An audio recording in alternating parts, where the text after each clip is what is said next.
Olá, gente! Olá, bem-vindas, bem-vindos.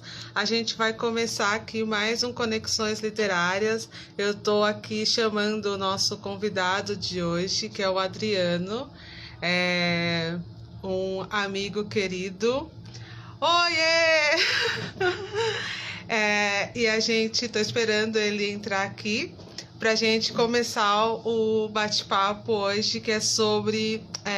Na verdade, a gente vai usar a conversa sobre o filme Abril Despedaçado para falar também um pouco sobre literatura, cinema, enfim, fazer essa discussão. Acho que o Adriano pode fazer isso muito bem.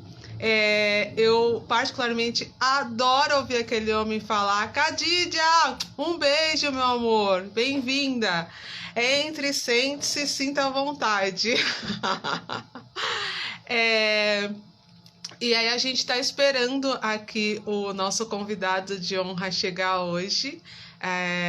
E eu não vou apresentá-lo, eu vou dizer só que ele é um amigo muito querido, porque eu tenho muita admiração e estou muito empolgada e feliz com essa conversa de hoje. É, vamos ver, vamos esperar ele chegar aqui. Adriano! Cadê você, homem?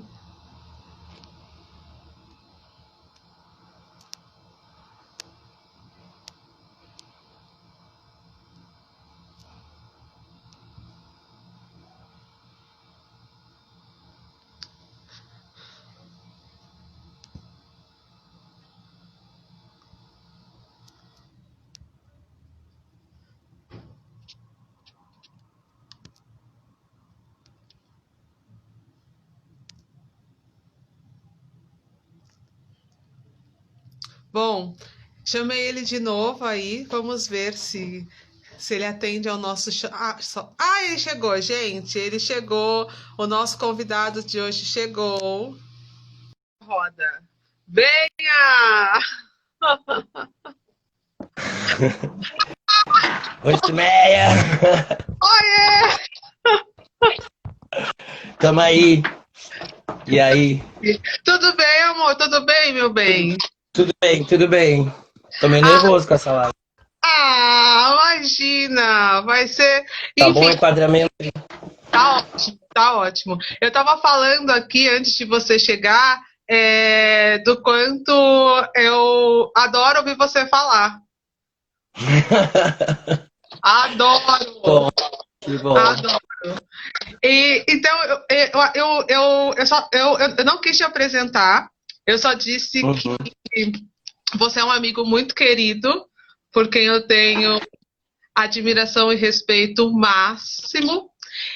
Mas eu queria que você falasse um pouco de você, antes da gente entrar exatamente na nossa conversa e falar um pouco sobre o que a gente se propõe a fazer aqui hoje. Aí eu queria que você se apresentasse Beleza. para a galera que está te ouvindo.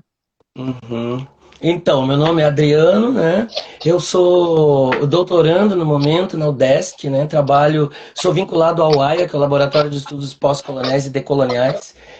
Nesse momento, a minha tese, eu estou tentando produzir um texto para que a gente possa colocar Antônio Pitanga num outro lugar na história, né? Não existe uma narrativa histórica sobre a vida dele, sobre os filmes, sobre a articulação disso, né? Então é muito importante, não só para o movimento negro, mas para a história do país, né? Que a gente conheça mais ainda sobre esse ator e, mais que isso, todas as relações que o Pitanga teve que vencer para chegar aonde ele chegou, né?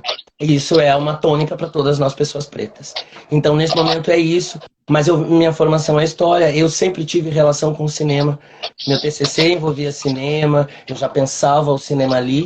E na minha dissertação eu trabalhei também com cinema, mas focado no cinema europeu, trabalhei com Lars von Trier e tal, trabalhei com conceitos interessantes e tal.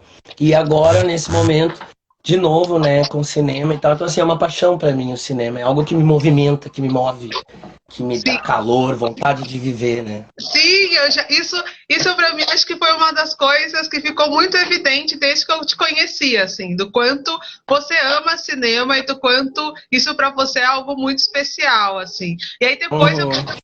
enfim, acho que depois a gente vai, de uma forma ou de outra, falar um pouco também sobre a sua proposta de doutorado, que eu acho muito fantástica, acho muito interessante, acho muito pontual. Inclusive, de pensar também aí a sua atuação também enquanto um produtor de audiovisual, né? Então, Uhum.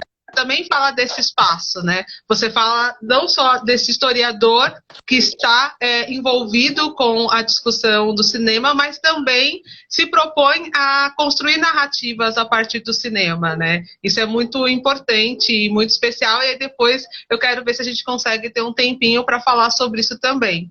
Mas vamos começar pelo começo, vamos, vamos começar Pelo abril despedaçado. Exatamente!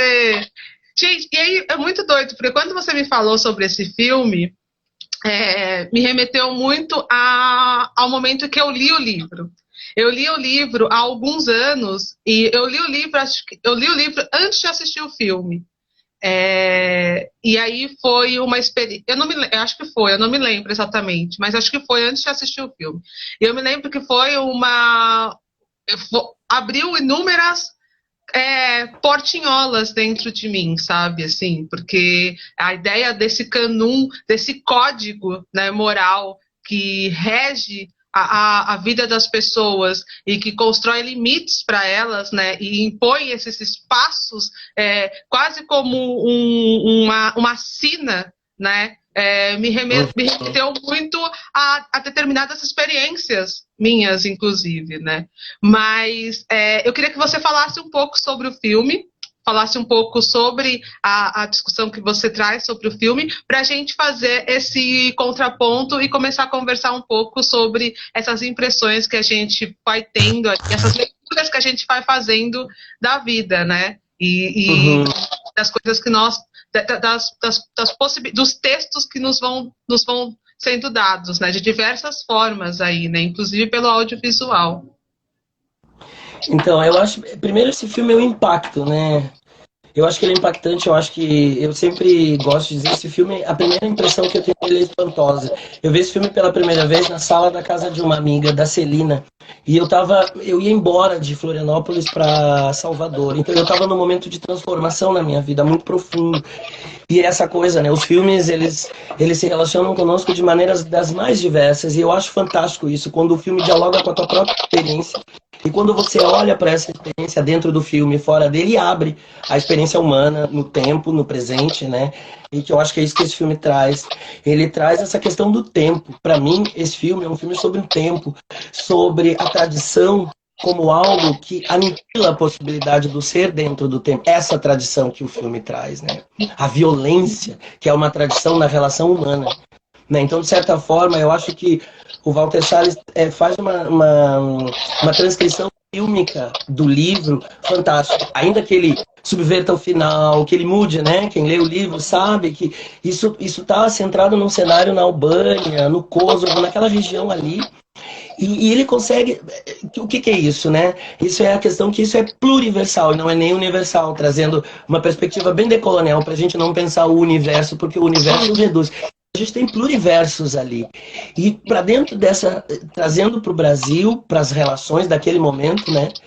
Porque no campo da história a gente costuma dizer que o filme é produto do tempo dele.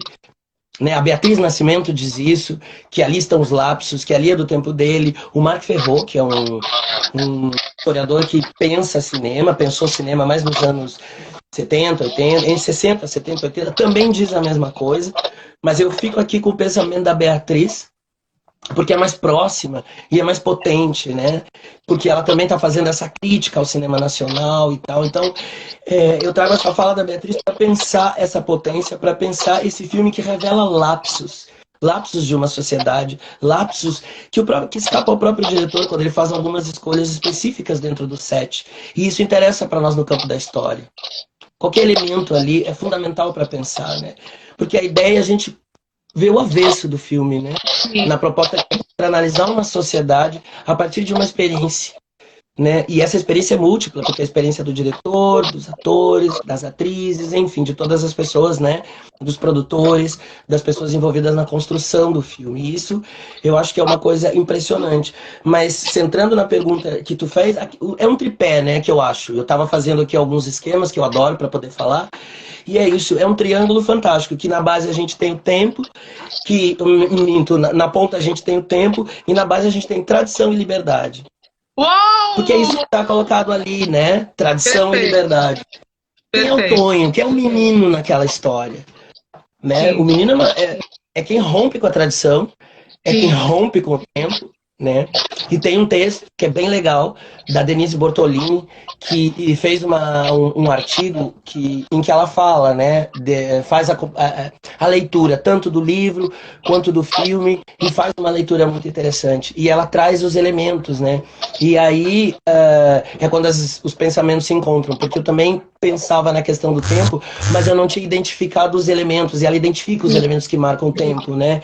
Então, que são a bolandeira, o balanço, que funciona como o balanço do quintal, né? Sim. Então, que é o que tira da realidade árida e da dureza, né? A cena do balanço em que o Tonho tira o pé do chão e se sente livre. Mas quem traz essa liberdade é o irmão, que empurra o balanço.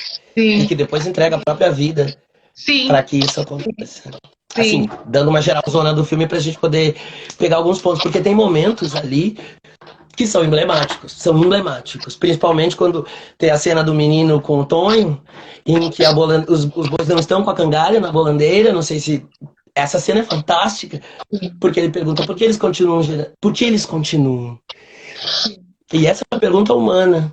Por que nós continuamos? Isso, e é muito interessante, porque acho que essa pergunta, para mim, ela remete a duas coisas, assim, muito pontuais. E aí depois eu queria que você falasse um pouco desse tripé, porque eu adorei essa proposta desse tripé e acho que é muito interessante para a gente pensar esse filme. Fiquei encantada aqui com essa proposta. Mas pensando mesmo nessa questão do balanço, essa coisa do tempo, né, e do balanço, né, como é que a gente e de romper com essa, ou melhor, do balanço não, dos bois, né, de você, o que me remete são duas questões. Uma é essa questão, que é uma questão mais intrínseca da experiência humana, e uma outra que é esses códigos,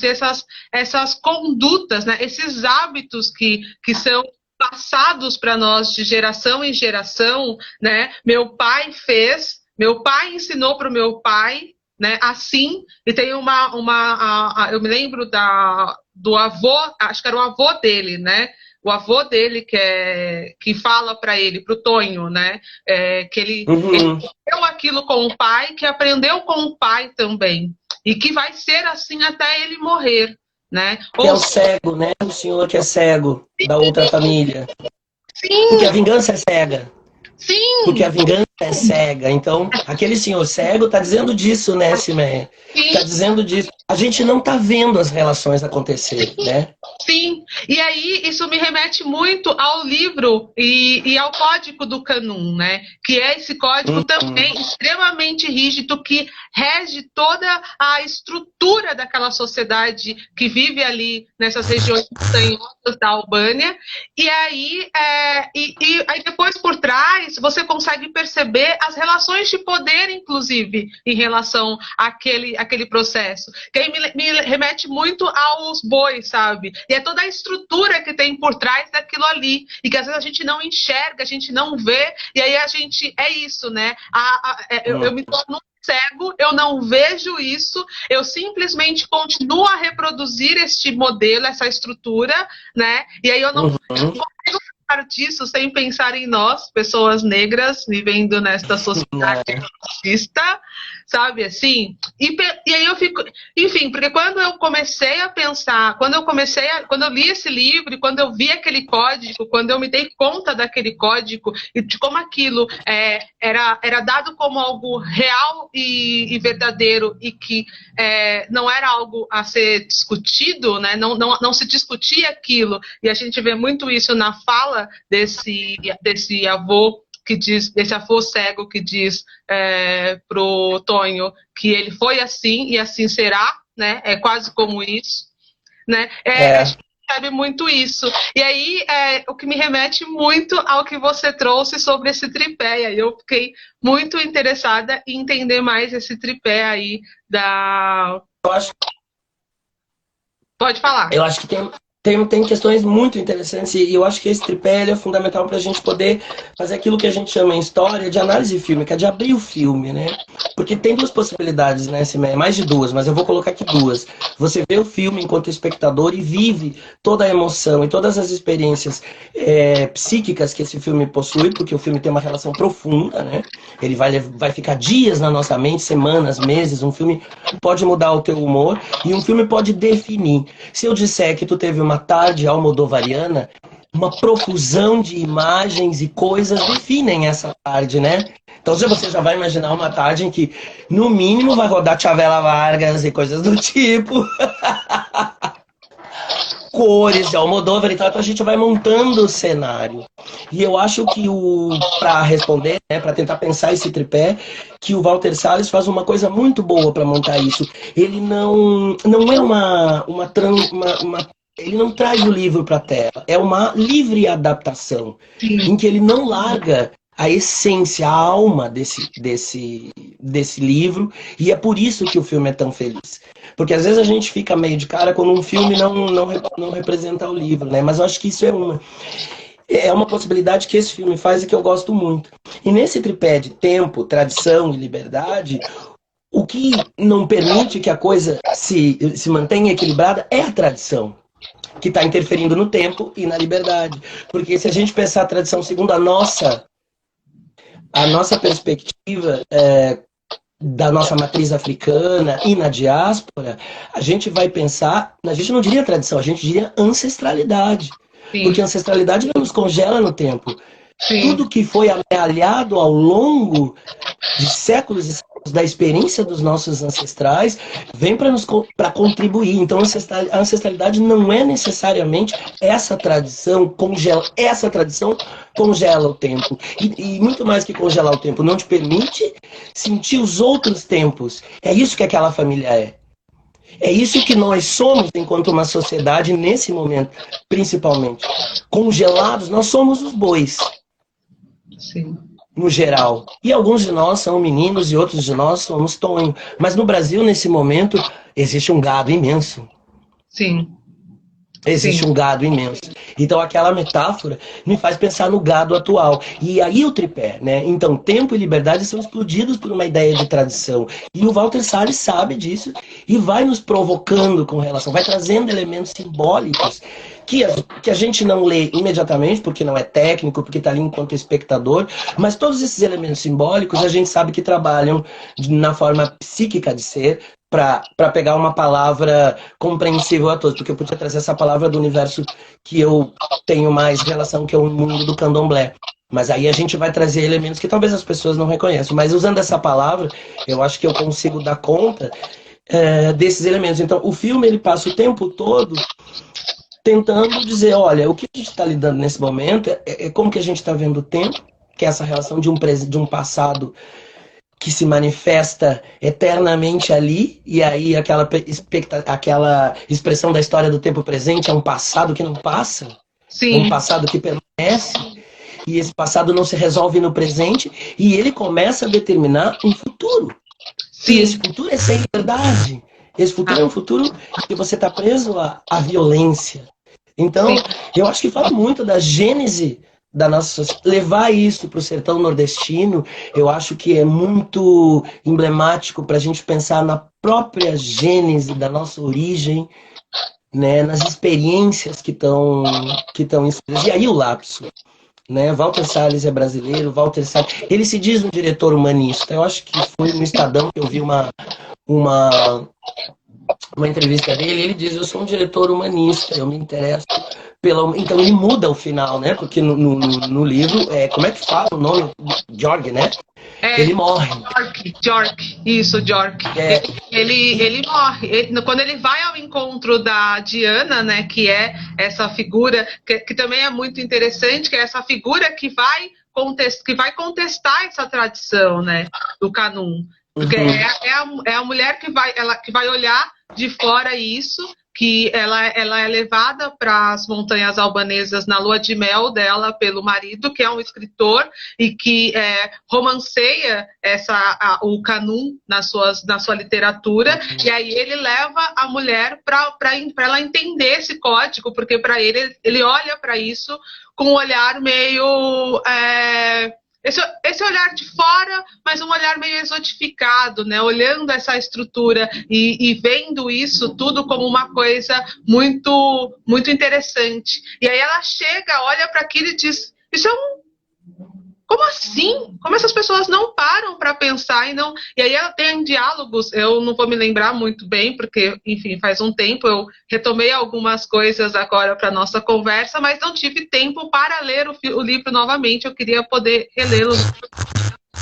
Mas é exatamente esse olhar, né, que traz essa contradição de olhar e falar: calma, pera lá.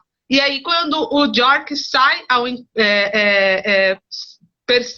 encontro dela, né? Porque há um envolvimento ali amoroso entre os dois, ele acaba sendo morto, né? Ele sofre uma tocaia, que na verdade não é uma tocaia, é algo que já está pronto, né? Que Preparado. faz parte do processo do Canum. Porque Parte... aí dá os 30 dias, né? Sim, 17 de abril. Isso, exatamente, são os 30 dias. Então, após ele matar um da família, e é muito doido, porque a família dele acaba entrando nessa rixa porque um hóspede é morto. E aí eles são obrigados a entrarem nessa rixa Que é a tradição do Canum, né? é a Se tradição do você hospeda, nada de mal pode acontecer ao hóspede, senão. porque Então, ele é e aí a responsável. gente tem uma de quem hospeda, né? Então, aí tem uma coisa legal, Simeia, que eu acho que é muito legal que o Walter Salles faz, porque ele dá opção ao ser humano, né? Na cena final, o Tonho chega na encruzilhada. Ele tem o caminho para a cidade que ele já conhece e tem o caminho que para onde vai dar. E ele vai e ele chega no mar e a gente pensa, o sertão vai virar mar? Essa pergunta tá a gênese tá ali, né? E um monte de homenagens, um monte de homenagens. E eu acho que o tempo tá ali, né? Tá na camisa amarela, tá na bandeira, tá no balanço, que marca como um pêndulo o tempo, né? O tempo de ir embora. E o menino, que não tem nome, que não tem identidade, que é a questão aí dessa tríade, né? Qual é a grande questão de você se perder no tempo, perder os elementos da sua ancestralidade, se agarrar numa tradição, você não vai ter essa liberdade, você não vai ter essa possibilidade outra de ser. Você está eliminado e a sua identidade não se configura. E aí a gente pensa nas questões negras, né? Como é que se elimina a identidade? Qual é a nossa identidade? Né? Quando a gente olha para aquele filme, a gente fica tentando buscar uma identidade brasileira. Eu não sei se vale a pena tatear isso. Sim, sim. Né?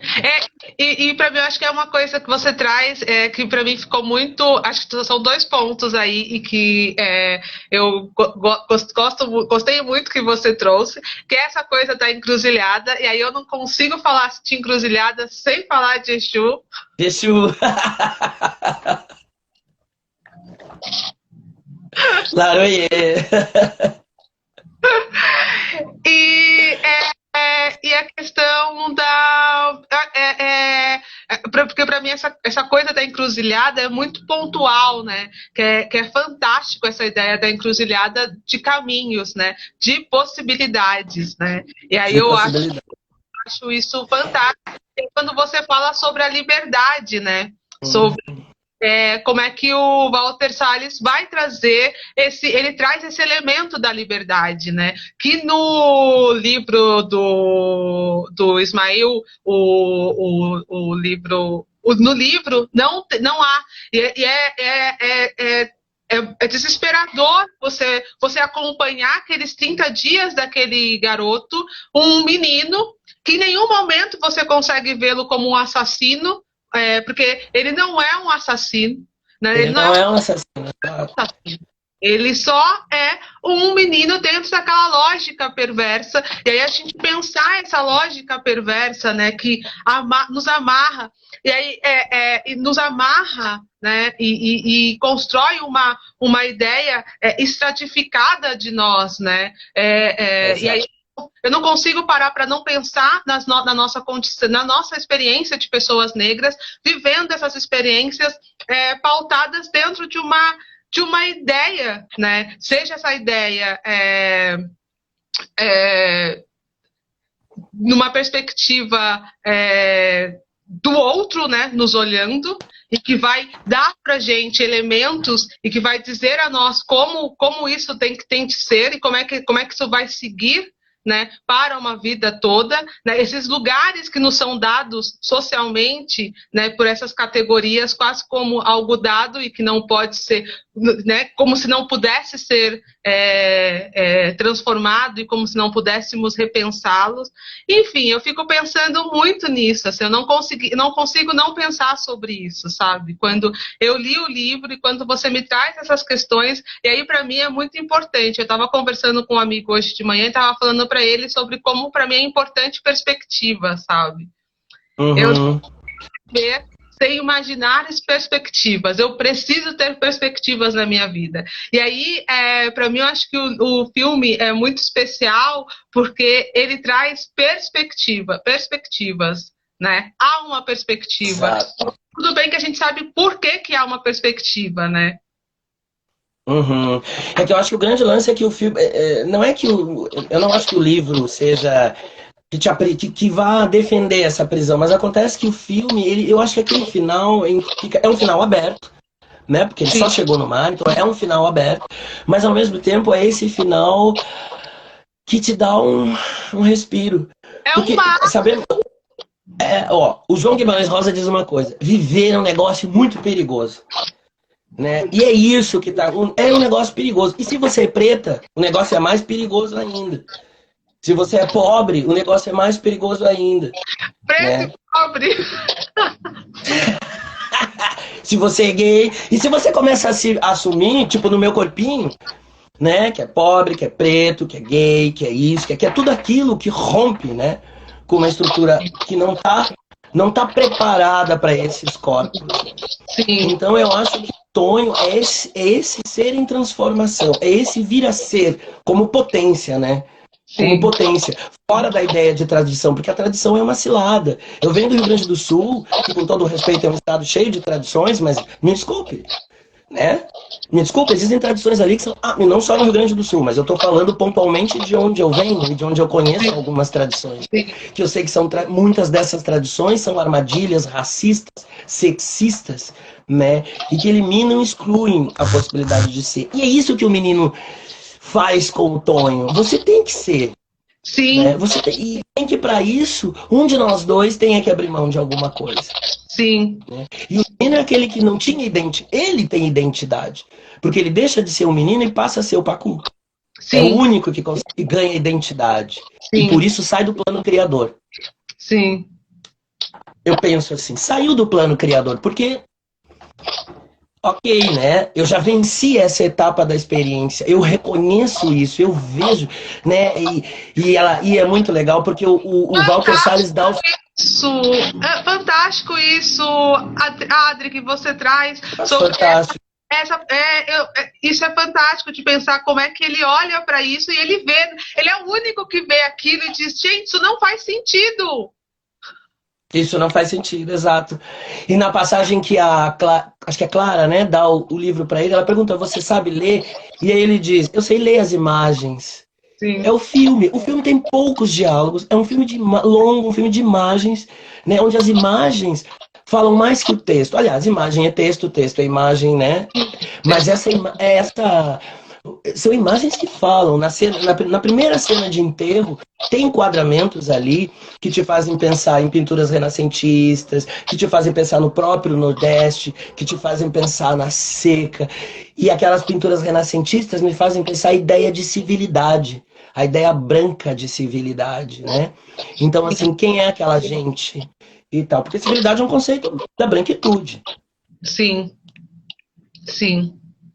A gente precisa pensar isso, né? Quando a gente chama civilidade, o que você está querendo? Está querendo falar de tradição, de enquadramento? Enquadramento do ser humano numa determinada tradição que eu não posso negar. E se eu tentar negar, isso vai destruir a minha ancestralidade? Não. Então não Ah, é ancestralidade mesmo, né? Porque a ancestralidade aceita as suas escolhas. sim. E eu acho que também pensar é isso assim, né? Quando você traz essa questão do menino e de como ele olha e de como as coisas não fazem sentido para ele da forma como elas estão dadas, né? Eu fico pensando muito nesse processo mesmo, né? De como a tradição também precisa passar por isso, né? De como a gente, de como nada precisa ser dado como algo que não pode ser intocado, né? Adri, eu acho que a internet dele não. Ah, gente, eu acho que o Adriano caiu aqui, acho que é a internet, mas ele já volta e a gente retoma aqui a conversa. Eu espero que esteja, que vocês estejam curtindo. Eu estou tão envolvida aqui que eu acabei me esquecendo de olhar aqui as mensagens. Beijo, gente, que está aqui. Ah, olha só, o Aya que tá aqui, tem muita gente do Aya aqui, bem-vindos, bem-vindas. Vamos ver se ele volta.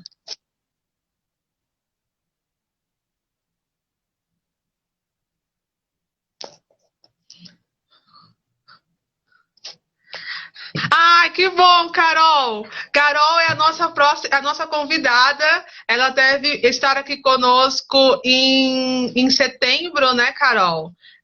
A gente começou a fazer o Conexões com menos tempo aí, mas, gente, acho que ele voltou aqui, vamos ver. Voltou!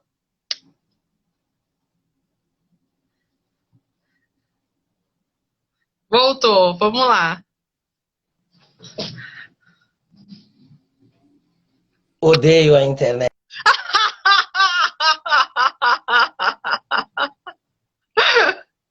Eu assumo que eu. Ai, gente. Sim, Carol, vai ser lindo. A gente vai conversar aqui em setembro. A gente vai estar aqui conversando. Ai, Adri, vamos ver se a gente consegue aqui encontrar um jeito de ele.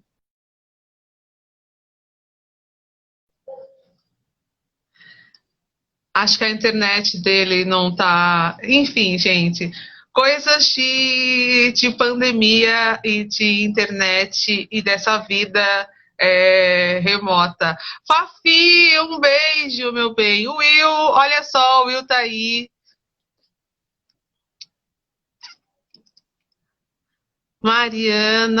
Marina, cadê? Gente, olha isso. O Aya tá o Aya tá em peso aqui. Fábio.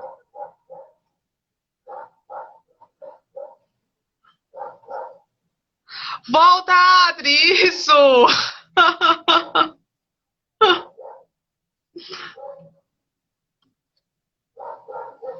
Ai, tá chovendo muito aí. Deve ser isso, então, Tati. Deve ser a chuva. É, é isso. Pode ser isso. Aqui não tá chovendo, não, gente. Aqui tá até que bem gostosinho. Fafi, um beijo. Fábio! Ah, o Fábio também. O Fábio também vai ser um dos nossos convidados aqui. Opa, a Adri voltou. Vamos lá, vamos lá. O sul da ilha né?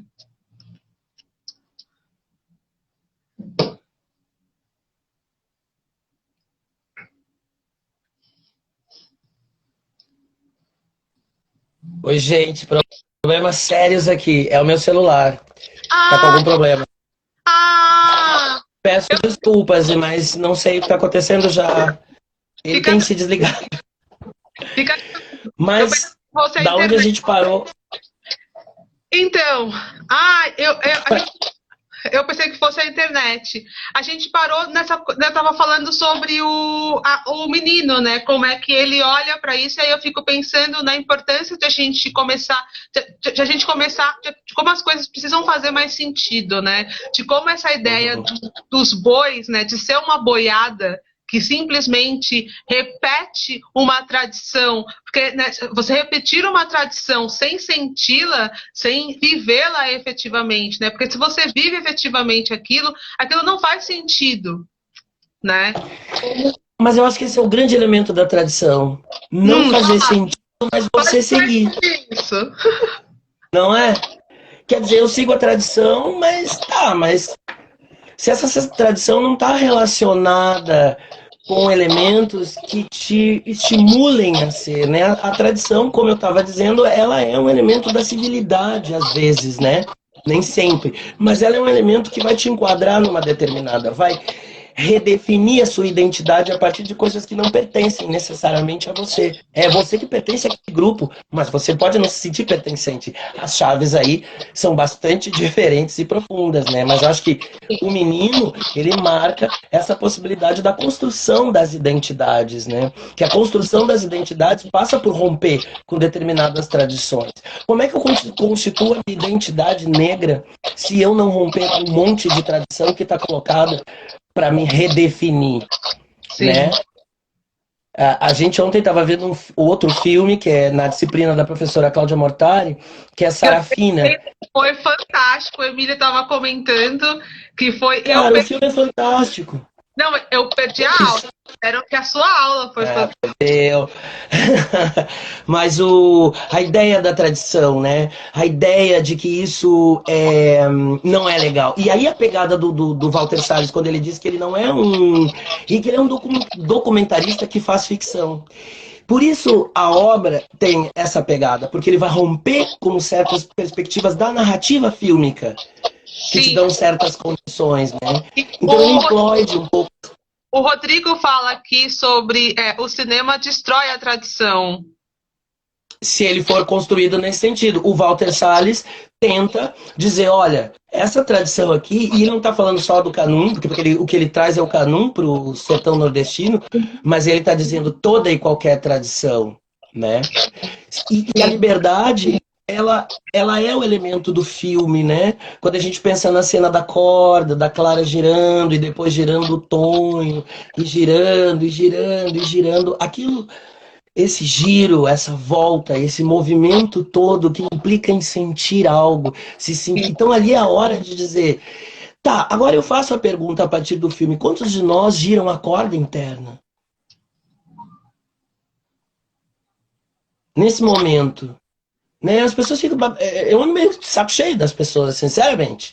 Não porque eu queira desistir delas, não chega a ser uma misantropia, mas é um cansaço de um discurso não colado a uma experiência, eu não vou dizer prática. Porque se a gente fala em prática, a gente também está enquadrando. Porque qual é o conceito de prática? Mas de experiência. Sim. Né? Não só a experiência de ser estar no mundo, mas de acionar coisas no mundo. Então, quanto a gente aciona, né? E aí vem sempre para mim é uma das cenas reveladoras, é a cena da bolandeira. Eu não tenho mais a cangalha. Caramba! Porque em cargas d'água eu continuo repetindo a tradição, fazendo os que os mais antigos, como se tudo que os mais antigos fizessem fosse imutável.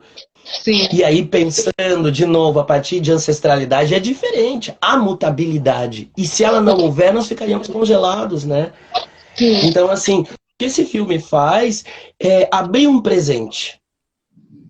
né? Com tudo o que esse presente contém, porque esse presente precisa parir outras coisas. E não é futuro. É outra ideia construída de um porvir que está numa cadência, numa dinâmica, né? De tempo, espaço. Tempo e espaço é uma coisa muito relativa.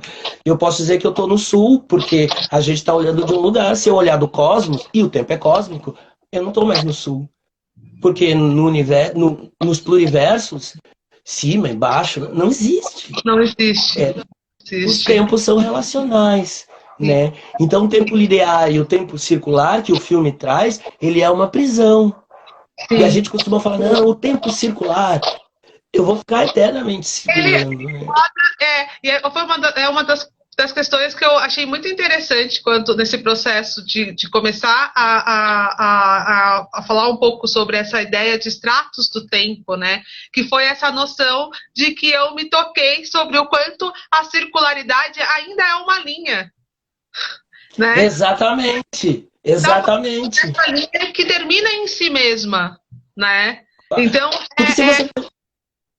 é algo que enfim, pode falar, Adri, que era isso que eu queria falar, era sobre como esse tempo ele fica ali rodando em si mesmo e é só mais uma linha, né? A gente só pegou essa linha linear e fez um círculo nela, né? Exato. Então, se você pensar, mesmo que a gente pode pensar também na elipse, na coisa que vai numa espécie de espiral, né? Mas ainda assim, ela tá presa a uma linha, ela acontece naquele caminho espiralado. O que eu acho que também está na obra, que é um conceito dentro da decolonialidade, que é o campo do qual eu falo, e por isso eu trago a palavra decolonialidade, porque a decolonialidade é um campo de tudo que pensa um outro mundo. Então a gente não vem aqui cagar regra. A gente quer pensar outro mundo a partir de experiências. Não cagando regra, desculpa a expressão, mas não trazendo, dando ordens, enfim. Mas esse tempo, esses estratos que tu falou é uma coisa que eu acho interessante a gente pensar, porque a gente ama o Kozelek, é bacana, mas assim, se a gente pensar, voltando para a matriz africana, para a filosofia africana, de onde a gente tira muita sabedoria, mais do que da alemã, na minha opinião, não estou comparando, só estou dizendo quais são as minhas preferências. Até porque eu vejo muita coisa da África no discurso deles, das Áfricas nos discursos deles. Sim. Mas a questão é que extrato, o que ele está dizendo? Então vou falar aqui de uma forma bem grosseira, assim, simples, que são uma espécie de camadas, né? É como se o tempo, se a história caísse sobre o próprio peso. Mas se você coloca em estratos, você coloca as coisas em camadas. Camada está organizado. Sim. Eu estou colocando de cima para baixo. Eu estou hierarquizando o tempo. Sim. E o tempo não pode ser hierarquizado. Sim. Porque, e aí é uma das coisas que para mim, acho que faz muito sentido quando você traz isso, que é a ideia de que como as experiências humanas, elas são únicas. E as experiências humanas sendo únicas, elas serão também experiências com o tempo únicas. Né? Então, há uma similaridade imutável, que é a ideia de que eu vou nascer e vou morrer, né? Este é um processo que não tem muito, não há muito o que fazer, mas entre nascer e morrer, poxa, o meu tempo e o tempo das coisas para mim, apesar de a gente viver numa sociedade que quer transformar todo mundo numa grande boiada e que todo mundo entenda o tempo a partir de uma única perspectiva, né, que é essa ideia universalista, universal de pensar a vida, de pensar a experiência humana, que todo mundo precisa ser igual e pensar todos iguais da mesma forma, apesar, para além disso, as experiências ainda são nós entendendo elas, ou as vendo desta forma, ou não as vendo dessa forma, irrelevante. Ela ainda vai continuar sendo algo muito singular para mim, para você e assim por diante. Porque a experiência humana, ao mesmo tempo que ela tem essa complexidade de um todo, ela é única. E aí você cai de novo na questão conosco, né? Porque como é que nos racializam? Então todo negro é igual, né? Todo negro tem... Todo negro é assim, todo negro... Que é a mesma coisa, é na mesma chave, que é a racialização, que é definir o grupo por um. É Sim, definir todos nós, ou toda uma sociedade, ou todo um grupo, a partir de um ou de uma característica que eu posso pensar, então construir o outro sem ser esse outro, né? Então, o que a sim, gente tem ali em Abrios Despedaçados, em pessoas despedaçadas, outros despedaçados, outros pelo caminho. Quer dizer, os pedaços daquelas pessoas vão ficando pelo caminho da experiência, né? E não são aquelas pessoas são a grande metáfora para nós mesmos. Eu acho que sim, esse é o grande lance. E sim, aí, quando ele diz, né, de que ele é um diretor humanista, de que ele é um documentarista que faz filmes de ficção, que é muito a nossa cara, que é o que a gente está querendo fazer.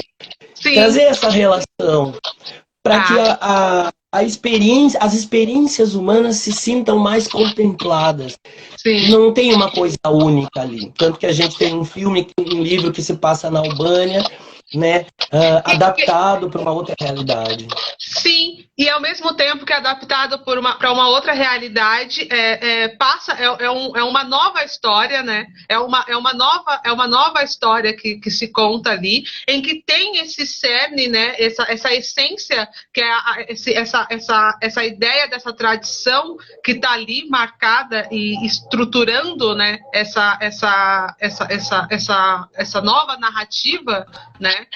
Mas que ganha novos ares, novas possibilidades, inclusive possibilidades, né? Que é a liberdade que o Tonho acaba ganhando para fazer escolhas. Nós não sabemos exatamente, aí eu acho que é uma das coisas que você traz, que é muito fantástica, de como o filme termina aberto, né? E de como é isso, né? A gente só está falando sobre a liberdade, sobre escolhas, sobre a possibilidade, né? Porque eu acho que às vezes a gente só quer sonhar, a gente só quer sonhar com o possível, né? Com as possibilidades, com perspectivas, para termos perspectivas, né? A gente precisa, e aí eu acho que é isso, assim, quando você me traz essa noção de tradição, me remete muito à ideia de como é importante que a gente entenda essas tradições, entenda como é que elas se configuram e para a gente poder, inclusive. Ai, Adri! Ai, Adri! Volta!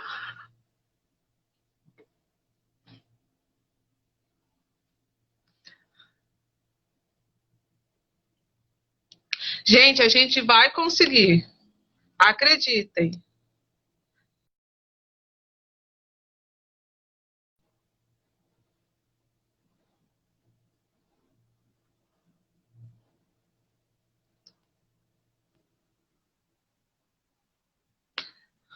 Vamos ver. Ele deve voltar, com certeza.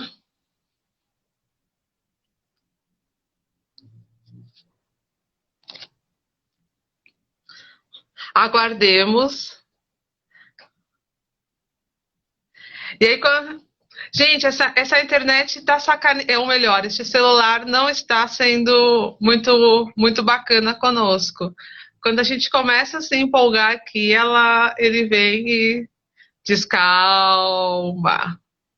Aqui ele voltou.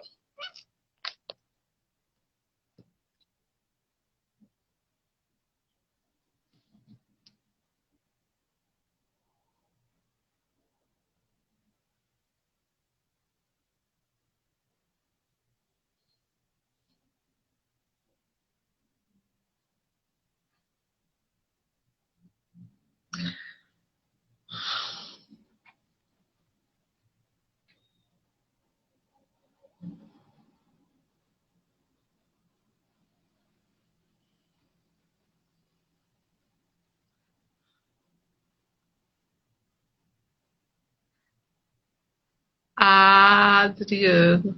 Vini! Olha só quem tá aqui. Vinícius. Eu já aceitei, Adri. Não sei o que tá acontecendo. Vou de novo. Ah lá, pronto, aceitei novamente. Vamos ver se agora vem.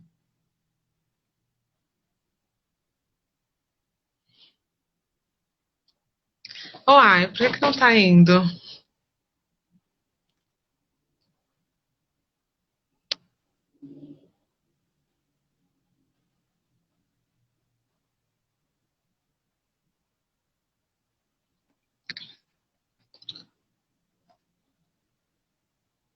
Vamos ver se agora vai. Eu mandei a solicitação para você.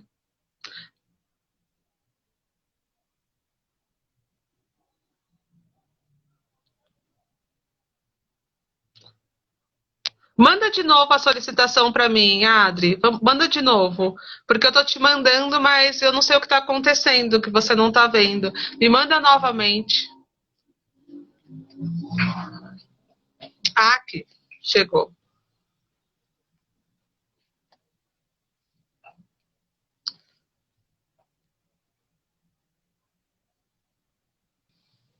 Aê! Tá Vai! difícil, cara. Eu vou dar na cara desse celular depois.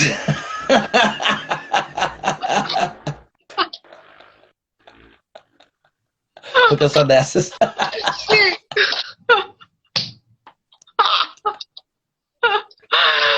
É...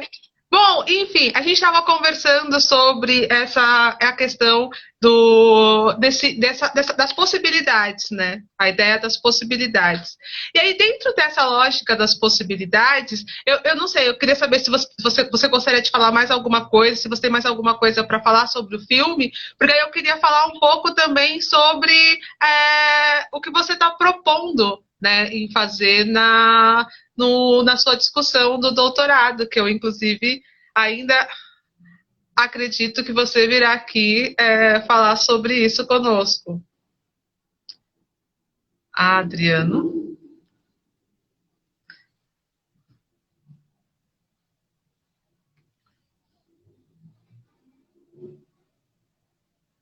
Ai, gente. Olha o celular.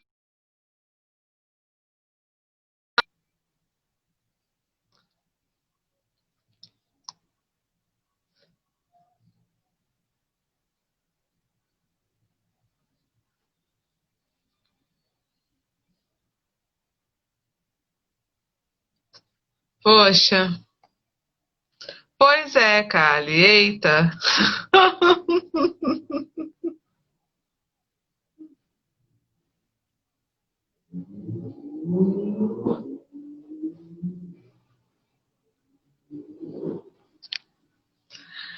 Bom, gente,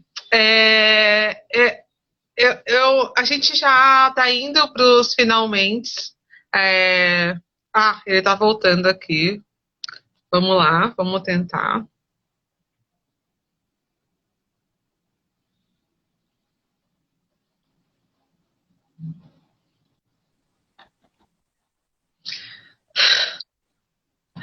Me desculpe, Simeia. Não, tá tudo bem. Estão me vendo? Estamos Está... vendo. Sim. Então tá. Eu queria, como a gente já está aqui, a gente tem 7 minutos, e eu queria saber se você tinha Se o mais algum. celular não me derrubar. Por favor, celular. Segura. Eu queria que. Segura aí, meu pai. Isso! Taroie. Exu, né? Que é o que a gente estava falando antes, que é essa coisa de romper com o tempo, porque o Exu nasce antes da própria mãe, né? Hoje eu estava falando com o Rodrigo, e o Rodrigo falou isso é muito forte para a gente pensar Exu, né? O tempo está em todas as linhas, então a gente tem que sair da linearidade. Eu acho que essa é a grande questão da encruzilhada e tal, né? Só para a gente poder fechar essa questão do filme, antes que caia ou aconteça, mas vamos, quem sabe Exu nos ajuda a não derrubar, né? Sim. Mas eu acho que é isso, sabe? Eu acho que o que fica de Abril despedaçado é que tudo que está despedaçado pode ser reconfigurado, mesmo que falte algumas partes. Vai ficar desfigurado, mas vai voltar a ser. Então eu acho que esse é um caminho, acho que essa é uma perspectiva que nós temos que ter na experiência de vida, né? Porque não é como fazer, não é autoajuda, não é essa gente que fica vendendo como ser, estar no mundo. Mas é o que pode provocar uma coisa outra, um ser outro, né? Então, livrar-se das amarras, das tradições retrógradas e limitantes, é uma questão. E pensar isso socialmente, na contrapartida social, como é que uma sociedade toda é, uh, se articula em nome de uma tradição, de uma miscigenação, que isso também faz parte de uma ideia, né? Então, essas ideias que são tradicionais, a gente tem que repensar isso. E eu sugiro sempre o conceito de ancestralidade para tentar colocar, iluminar não é uma boa palavra, escurecer a ideia de tradição, né? Iluminar é uma palavra muito ruim. Escurecer a ideia de tradição. Então, assim, só para a gente ter aí um sul para pensar a partir de Abril Despedaçado do Walter Salles, que é uma coisa que quem não viu, que está assistindo a live, que não viu, termina, corre, vai lá assistir. Caixas de lenços. Sim, né? com caixas de lenços. Porque você vai chorar muito. Mas é importante, porque é o encontro. É aquilo que o Aristóteles fala lá na Poética da Catarse, né? É o encontro contigo mesmo. Encontrar consigo mesmo dói pra caramba. Sim. A gente sabe, né, Siméia? Oh, meu bem, como sabemos? É aquelas coisas, eu digo que dói, mas é bom, sabe? Dói, mas é bom, tá tudo certo. É bom, porque eu acho que é muito importante esses momentos, sabe, catárticos, esses momentos em que você tem esses encontros, e porque são momentos em que você se encontra, sabe? Eu acho que é também começar a entender um pouco qual é a realidade na qual nós estamos vivendo, sabe? Onde nossa experiência está acontecendo, sabe? É muito importante que nós entendamos a nossa realidade. E aí, para olhar a nossa realidade, a gente precisa olhar, não dá para ser cego, né? Remeter a ideia do avô. É preciso ter olhos mesmo atentos para perceber a sua realidade e entender o quanto tudo aquilo que te fez ser aquilo que você é importante, mas pode ser reconfigurado, não tá tudo dado, né? Não precisa estar tudo dado, né? E aí eu acho que para mim dói, mas é bom, porque também é o momento da virada, é o momento da potência. Exato. Né? E eu amo. E a hora que você sai da fixidez da tua identidade. Identidade não é fixo. Sim. Identidade não me define. Não. Aí que tá, é uma palavra usada para definir. Né? E na chave da tradição é para definir, mais que definir, colocar parâmetros, limites, para você não se soltar. Porque se você se soltar, você vai se soltar. Você vai estar. Você vai começar a sentir como é gostoso fazer aquilo que você quer e não que uma determinada onda de pensamento da qual você se crê inserido te leva a fazer. Então eu acho que essa é uma grande questão do Walter Salles. E eu volto a dizer, tem que olhar para aquela cena dos bois. Tem que olhar para aquela cena. E para mim é a cena que a gente tem que olhar. Sabe? Nós não temos cangalha. Nós podemos ser outra coisa. Mas para ser outra coisa temos que deixar de ser gado. E aí eu estou falando no sentido metafórico, no tempo presente. Sim. É o gado com essa profusão, com essa impossibilidade de sair do seu próprio lugar, né? Acreditando num tempo que não existe, que é aquela engrenagem que está ali girando, marcando um tempo que já não existe mais, né? Então eu acho que é outra coisa. Então eu acho que é isso, né? A gente tem que... Esse filme é pra gente repensar a nossa relação com o tempo, a nossa relação com a tradição, de preferência colocando tradição né, para fora, e liberdade, né? Entendendo isso que a Nina está dizendo aqui, identidade não é fixo, não é fixado. Então a tua identidade não está fixada, ela pode ser reconfigurada, né? Você sempre vai ter identidade, mas identidades múltiplas. Você é quantas Simeias você... Eu conheço algumas que são maravilhosas, adoro tomar uma cervejinha com elas, são ótimas. Então, bora deixar essas identidades pulularem. Né? Gostamos também.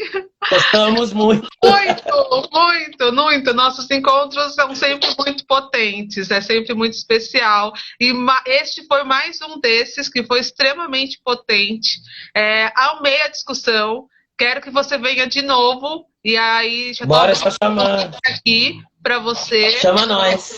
Aham, chamo, já está chamado, e fico muito feliz. Eu queria que você se despedisse também, porque a gente já deu das 59, tem pouquíssimos minutos aqui. Então, primeiro eu quero te agradecer imensamente, agradecer todo o pessoal que está aí, as amigas que estão rolando, que eu tô vendo as amigas aí. Mas primeiro te agradecer a possibilidade de falar aqui, de ter um espaço no Instituto Ela, de falar sobre filmes, um filme que não está dentro do escopo das coisas que eu venho trabalhando. É muito bom porque areja um pouco, traz outras perspectivas.